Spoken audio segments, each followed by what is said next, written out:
নমস্কার দর্শক বন্ধু, আজ দেখো তোমাদের একটা ফাটাফাটি আঙুল কামড়ানো রেসিপি দেখাবো। আমার গাছে ডুমুর দেখতে পাচ্ছ, কথায় বলে ডুমুরের ফুল হয়ে গেছিস। ডুমুরের ফুল জীবনে কোনো দিন দেখেছো? গাছে কোনো দিন দেখোনি। ডুমুর কাটলে তবেই ডুমুরের ফুল দেখা যায়। তাই এই প্রবাদ বাক্য যে ডুমুরের ফুল হয়ে গেছিস, জীবনেও কিন্তু তুমি ডুমুরের ফুল গাছে দেখতে পাবে না। ডুমুরটাকে কাটলে তবেই ডুমুরের ফুল দেখা যাবে। এইটা হচ্ছে আমার বাড়ির গাছেই হয়েছে, এবং টাটকা টাটকা ডুমুর যদি হয় দারুণ লাগবে। এই ডুমুরটাকে আমি সুন্দর করে বীজটাকে মাঝখানে বলের আকারে রেখে গোল ছালটা তুলে নেব। গোল ছালটা কেটে নিয়ে তারপরে সুন্দর করে প্রেসার কুকারে হালকা সোডা দিয়ে, খাবার সোডা দিয়ে আমি ভাপিয়ে অবশ্যই রান্না করব চিংড়ি মাছ দিয়ে। তোমরা চিংড়ি মাছ দিয়েও করতে পারো, মটর ডালের বড়া দিয়েও করতে পারো। আমিষ খেতে চাইলে চিংড়ি মাছ, নিরামিষ খেতে চাইলে মটর ডালের বড়া দিয়ে ঘি গরম মশলা দিয়ে করবে। অত্যন্ত সুস্বাদু, ফাটাফাটি, এবং প্রচুর আয়রন আছে এসব জিনিসে। এসব জিনিস খেলে শরীরে আর আয়রনের ট্যাবলেট খেতে হবে না যাদের আয়রনের ঘাটতি আছে। তাই এই ডুমুর তোমরা অন্তত মাসে 2-3 দিন ডুমুর যদি খেতে পারো, জানবে শরীরে আয়রনের ঘাটতি হবে না। আর এই ডুমুর কিভাবে, মানে ওভারনাইট কেটে যদি জলে রেখে দাও তাহলে ভালো হয়। আমি তো জলে কেটে রেখে দেবো, ওভারনাইট কেটে রেখে দিয়ে তারপরে আমি রান্না করব। এখন আমি কেটে রেখে দিচ্ছি, ঠিক পরে মানে সকালবেলা সুন্দর করে রান্না করব। চিংড়ি মাছ দিয়েই করব। আমি নিরামিষ করছি না, আমিষই করছি। নিরামিষও করা যায়, লুচি, পরোটা, রুটি, ভাত সমস্ত কিছু দিয়েই এই ডুমুর খাওয়া যায়। হালকা মিষ্টি দিয়ে, যারা মিষ্টি ভালোবাসো মিষ্টি দিয়ে সমস্ত কিছু অল্প অল্প ঝাল, মিষ্টি, নুন, তেল সমস্ত কিছু অল্প অল্প দিয়ে এই রকম টাটকা ডুমুর হলে আঙুল চেটে পুটে কামড়েই খেয়ে নেবে আঙুল। এত সুন্দর এসব জিনিস সচরাচর দেখা যায় না। এরকম টাটকা ডুমুর কোথাও দেখেছো? যাই হোক, আমি রেসিপিটা নিয়ে আসছি, তোমরা ততক্ষণ অপেক্ষা করো। দেখো, ডুমুর গাছটা থেকে ডুমুর পেড়ে নিয়েছি। ডুমুর গাছটা পুরো ছাপা পড়ে গেছে নিম পাতাতে। যাই হোক, এই দেখো ডুমুরগুলো আমি পেড়ে কেটে নিয়েছি। কিছুটা গোটা ডুমুর, কিছুটা কাটা ডুমুর, এবং এই ডুমুরের পেট থেকে এইগুলোকে বার করতে হয়েছে। এই যে ডুমুরের ফুল দেখে নাও। ডুমুর না কাটলে কিন্তু ডুমুরের ফুল দেখা যায় না। এই রকম গোল গোল করে ছালটাকে কেটে নিতে হবে। দেখেছো, আমি ছালটা কেটে নিলাম। এই বীজগুলো থাকলে মুখে প্যাট প্যাট করবে, খেতে ভালো লাগবে না। আর এই ডুমুর পাতা যদি গায়ে শুঁয়োপোকা লাগে, এই ডুমুর পাতা দিয়ে তুমি শুঁয়োপোকাটাকে তুলতে পারবে। শুঁয়োপোকা কিন্তু সহজে গা থেকে ওঠে না। ডুমুর পাতা, কুমড়ো পাতা, চাল কুমড়োর পাতা এইগুলো দিয়ে তবে শুঁয়োপোকা গা থেকে ওঠে। আর একটা উপায় আছে, চুন দিলেও খুব তাড়াতাড়ি উঠে পড়ে। তাহলে ডুমুরটা আমার কাটা হয়ে গেল। কিভাবে কাটলাম আমি তোমাদের দেখিয়ে দিলাম। এইটুকু কাটবো, গোটা ডুমুর এখনও কাটিনি। এইটুকু কাটবো, কেটে আমি প্রেসারে সেদ্ধ করতে দেবো। নুন, হলুদ আর সামান্য খাবার সোডা দিয়ে প্রেসারে সেদ্ধ করতে হবে। দেখো, গায়ের ছালটা সুন্দর করে ছাড়িয়ে নিয়েছি। এইরকম মাঝখানের বলটাকে বার করে দিতে হবে। এটা হচ্ছে ডুমুরের ফুল। তাহলে ডুমুরের পাতা কি কাজে লাগে সেটাও তোমাদের জানিয়ে দিলাম। তোমরা কিন্তু ডুমুর সহজে কাটতে কষ্ট হয় খুবই, হাতে তেল দিয়ে নেবে। এই দেখো, তেল দেওয়ার পরেও একটু কষ লাগে। যাই হোক, ডুমুর কাটতে পারলে মানে সুস্বাদু রেসিপি এটা, কিন্তু কাটাটাই একটু ঝগমারি। যাই হোক, আর খুব ছোট্ট ডুমুর হলে আবার 2-8 করে কেটে নিলেও হয়। একদম ছোট্ট যেগুলো ডুমুর, এই দেখো ছোট্ট গোল গোল ডুমুরগুলো, এইগুলোর বীজ আবার মুখে ঠেকে না। এরকম করে 4-8 করে কেটে নিলেও হয়। যাই হোক, ঘরের হলে ছোট ডুমুর কাটলেও হবে, মানে ওরকম 4-8 করে, তাহলে তো সহজেই রেসিপিটা হয়ে যাবে। আমি রেসিপি নিয়ে আসছি তোমাদের সামনে। দেখো চট জলদি কি করে ডুমুর কাটতে হবে, খুব সহজে। ডুমুরটাকে সেদ্ধ করে নিয়েও কাটতে পারো, আবার এরকম গোল গোল করে কেটে মাঝখানের অংশ বা বীজটাকে, যেটা ডুমুরের ফুল, সেইটাকে বাদ দিয়ে দিতে হবে। দেখো এরকম করে ডুমুরের ফুলটাকে বাদ দিয়ে দিতে হবে। ডুমুর কাটাটাই হচ্ছে আসল, রান্নাটা কোনো কঠিন নয়। এরকম করে ডুমুরটাকে কেটে নাও। ডুমুরটা কেটে জলে ভিজিয়ে রাখো। এই দেখো আমি কেটে ভিজিয়ে তুলে রেখেছি। এইবার আমি সেদ্ধ করব। তাহলে ডুমুর কাটা তোমাদের দেখিয়ে দিলাম। কীরকম ডুমুর কাটতে লাগলো দেখতে, খুব সহজে। আর এই ডুমুরটা সেদ্ধ করেও এরকমভাবে কাটতে পারো, তাহলে আরও তাড়াতাড়ি হবে। কিন্তু এই বীজটা থাকলে ডুমুরটা খেতে একদমই ভালো লাগবে না। তাহলে ডুমুর কাটা যদি ভালো লাগে অবশ্যই তোমরা লাইক, সাবস্ক্রাইব, শেয়ার করে দাও ডুমুরের বীজ। দেখো শুরু করছি আমি ডুমুরের ডালনা। এই দেখো ডুমুরটাকে ভালো করে নুন, হলুদ, খাবার সোডা দিয়ে সেদ্ধ করে প্রেসার কুকারে 3-4টে সিটি দিয়ে আমি জল ঝরিয়ে রেখেছি। একদম নরম তুলো হয়ে গেছে, সামান্য খাবার সোডা দেবে।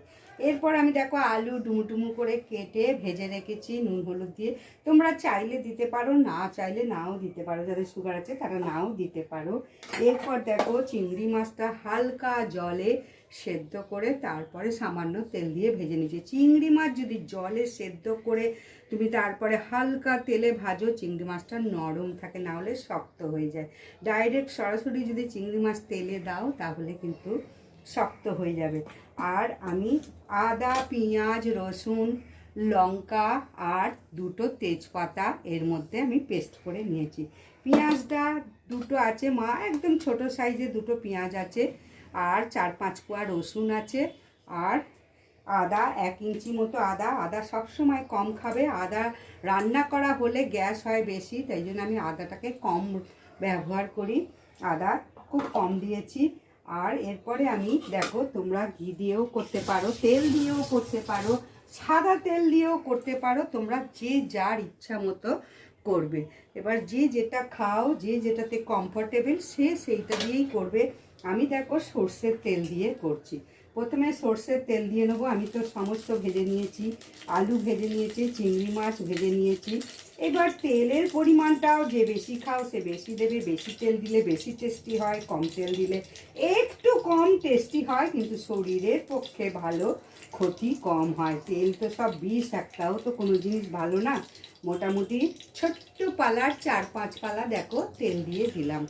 এরপরে আমি একটা শুকনো লঙ্কা দেবো। তেজপাতাটা আমি পেস্ট করে রেখেছি এর মধ্যে। আমি তোমাদের বলেছি তেজপাতা পেস্ট করে খেলে বুদ্ধি বাড়ে, এটা হচ্ছে একটা টিপস।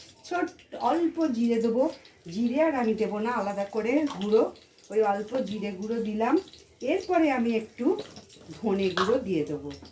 তোমরা চাইলে বললাম তো ঘি বা সাদা তেল বা সর্ষের তেল, যে যেটাতে কমফর্টেবল মনে করবে সে সেটাতে করবে। এই দেখো এই হালকা করে 1.5 চামচ মতো আমি ধনে গুঁড়ো দিয়ে দিলাম, কারণ ধনে গুঁড়োটা খাওয়া খুব ভালো, পেট ঠান্ডা রাখে। আচ্ছা, এরপরে এটাকে নাড়াচাড়া করে আমি দেখো মশলাটা দিয়ে দেবো। চিংড়িটা প্রথমে দেবো। চিংড়ি সবার প্রথমে রেসিপিতে যদি দাও তরকারিটা দারুণ টেস্ট হয়। এবার যারা চিংড়ি খাও না তারা চিংড়ি ছাড়াই করো। আদা, পেঁয়াজ, রসুন, তেজপাতা, কাঁচা লঙ্কার পেস্টটা আমি এতে দিয়ে দিলাম। 2টো পেঁয়াজ আছে বলে দিলাম, 4-5 কোয়া রসুন আছে, 1 ইঞ্চি আদা আছে, 4-5টা লঙ্কা আছে, কাঁচা লঙ্কা। তোমরা লঙ্কা, নুন, ঝাল, মিষ্টি যে যেরকম পছন্দ করো সে সেরকম দেবে, এটা কোনো নির্দিষ্ট মাপ নেই। এবার এইটাকে সুন্দর করে কষাবে। যেহেতু একটা লঙ্কা ফোড়ন দিয়েছি, আবার লঙ্কা পেস্ট করেছি, খুব ঝাঁঝ আসছে। যাই হোক এইটাকে একটু সুন্দর করে দেখো ফ্রাই করে নিতে হবে অবশ্যই, না হলে কাঁচা গন্ধ ছাড়বে। আমি একটু সুন্দর করে চিংড়ি মাছ দিয়ে এটাকে ফ্রাই করে নিচ্ছি। ফ্রাই করে নেওয়ার পর আমি কিন্তু একটু ডিমও দেবো। তোমরা ডিম দিতেও পারো, নাও পারো। আমি ডিম দেবো, তাহলে তরকারিটা অনেকটা হবে, দুবেলা হয়ে যাবে। একেবারে ডিম দিয়ে আমার রেসিপি। এরপরে বলবো শুকনো লঙ্কা যারা দেবে তারা একটু দিতে পারো শুকনো লঙ্কা। আমার একটু পেস্ট করা আছে, বেশি দেবো না, আমার বাড়িতে লঙ্কা বেশি খায় না।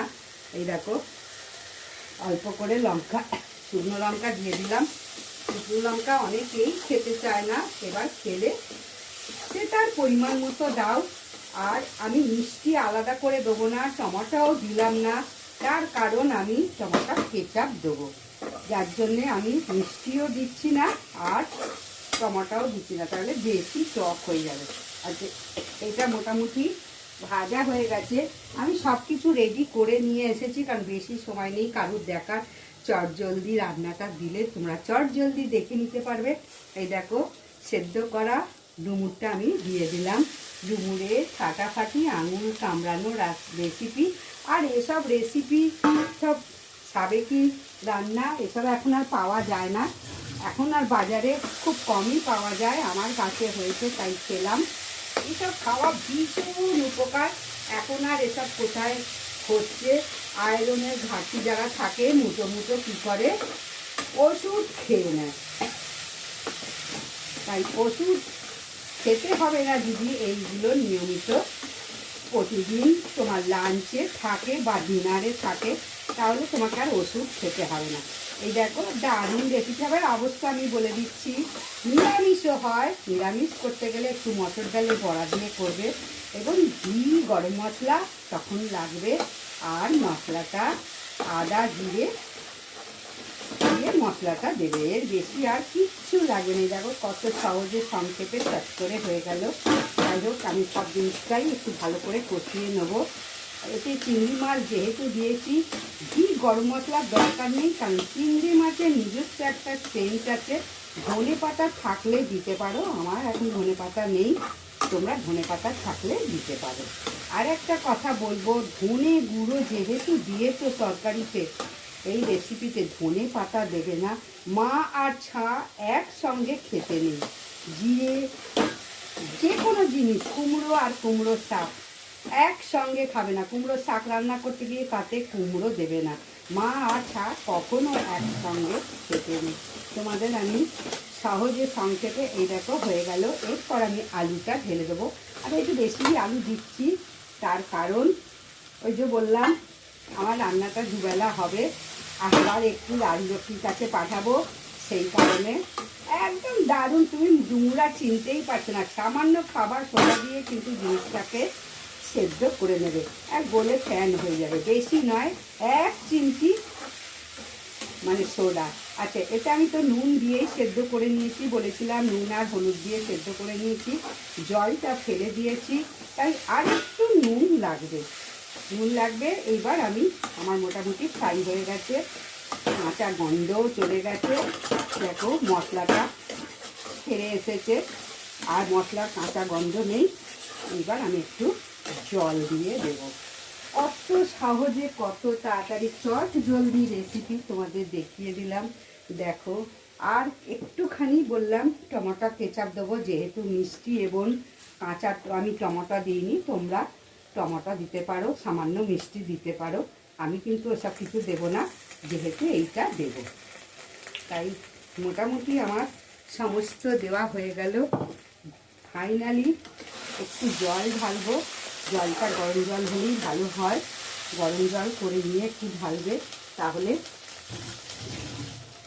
তোমার রেসিপিটা খুব সুন্দর টেস্টি হবে। সব যে কোনো তরকারিতে গরম জল যদি ঢালো, তোমার রেসিপি কিন্তু আলাদা টেস্ট হবে, এক্সট্রা টেস্ট হবে। সেই জন্যে গরম জল সবসময় করে নেবে। করে নিয়ে এরকম মশলাগুলো ভালো করে, চিংড়ি মাছ এতে ভেজে রেখেছি, ধুয়ে নিলাম। এই দেখো জল ঢেলে দিলাম। এইবার তোমরা জলটা একটু গ্রেভিও করতে পারো, শুকনোও করতে পারো, এটা সম্পূর্ণ নিজস্ব ব্যাপার। এই রেসিপিটা তুমি রুটি, ভাত এবং লুচি পরোটা দিয়েও খেতে পারো, এবং অত্যন্ত স্বাস্থ্যকর রেসিপি। দেখো আমার মোটামুটি হয়ে গেল। আর একটুখানি জল দেবো, জল দিয়ে একটু ফোটাবো। এই দেখো ডিমটাও দিয়ে দিলাম এতে। তোমরা চাইলে দিতে পারো, নাও দিতে পারো, এটা আমি দিতে বলবো না, আমি দিচ্ছি। ডিম আদা পেঁয়াজ রসুনের মধ্যে তো যায় অবশ্যই, তাই আমি একটু ডিমও 4টে দিয়ে দিলাম। একেবারে রাত্রিরে রান্না হয়ে গেল। এ দেখো হালকা গরম জল অবশ্যই দিয়ে দেবে, একটু ফুটবে, না হলে মশলার গন্ধ ছাড়তে পারে। তাই মোটামুটি কীরকম দেখতে লাগছে তোমরা দেখতে পাচ্ছ তো। আমি তো নতুন এসব রান্না করি ঠিকই, অন্য আরেকজন ভিডিওটা করে, কিন্তু আমি নিজেই ভিডিও করছি, যার জন্যে কতটা ভালো হচ্ছে ভিডিও, কতটা সুন্দর করতে পারছি সেটা বলতে পারছি না। সেই কারণে আমি কি করি, মুখে রেসিপিগুলো বলার চেষ্টা করি। মুখে রেসিপিগুলো বললেও তোমরা কিন্তু করে নিতে পারবে। এই দেখো কীরকম হয়েছে বলো দেখে, কিন্তু অবশ্যই তোমরা কেমন হয়েছে, কোনটা খারাপ হয়েছে, তোমরা তো অবশ্যই ডুমুর করো কেউ না কেউ, সাবেকি মা, ঠাকুমা, দিদিমারা কীরকম করে যদি পারো একটু আমাকে জানিও। অন্য কিছু যদি দেয়, আমি এইরকম করেই রেসিপি করছি। নিরামিষ করলে অন্যরকম, আমিষ করলেও কিন্তু অন্যরকম। ডুমুর আর দেখাই যাচ্ছে না, দেখেছো একদম কচি ডুমুর, গাছের ডুমুর, অপূর্ব ফাটাফাটি হয়েছে। এইবার একটু আমি চেঁচে নেবো সব কিছু ঠিকঠাক হয়েছে কিনা। ঝাল ইচ্ছা মতো দিতে পারো, যে যা পছন্দ করবে যতটা ঝাল। আমি একটু একদম সব কিছু পারফেক্ট হয়েছে, কোনো কিছু লাগবে না। আমি একটু মিষ্টি কম খাই, তাই একটু মিষ্টি কম দিলাম। দেখো, তাহলে রেসিপিটা যদি ভালো লাগে অবশ্যই লাইক, সাবস্ক্রাইব, শেয়ার করে দাও। আর যদি কিছু জানার থাকে অবশ্যই কমেন্ট করো। চিংড়ি মাছটা আমি ভাপিয়ে নিয়ে দিই। দেখো, এক ঢিলে দুই পাখি মারা রেসিপি কীরকম লাগলো অবশ্যই আমাকে জানাও কমেন্ট করে। যদি রেসিপিটা ভালো লাগে তাহলে অবশ্যই লাইক, সাবস্ক্রাইব, শেয়ার করে দাও। ডান, আমার রেসিপি ডান।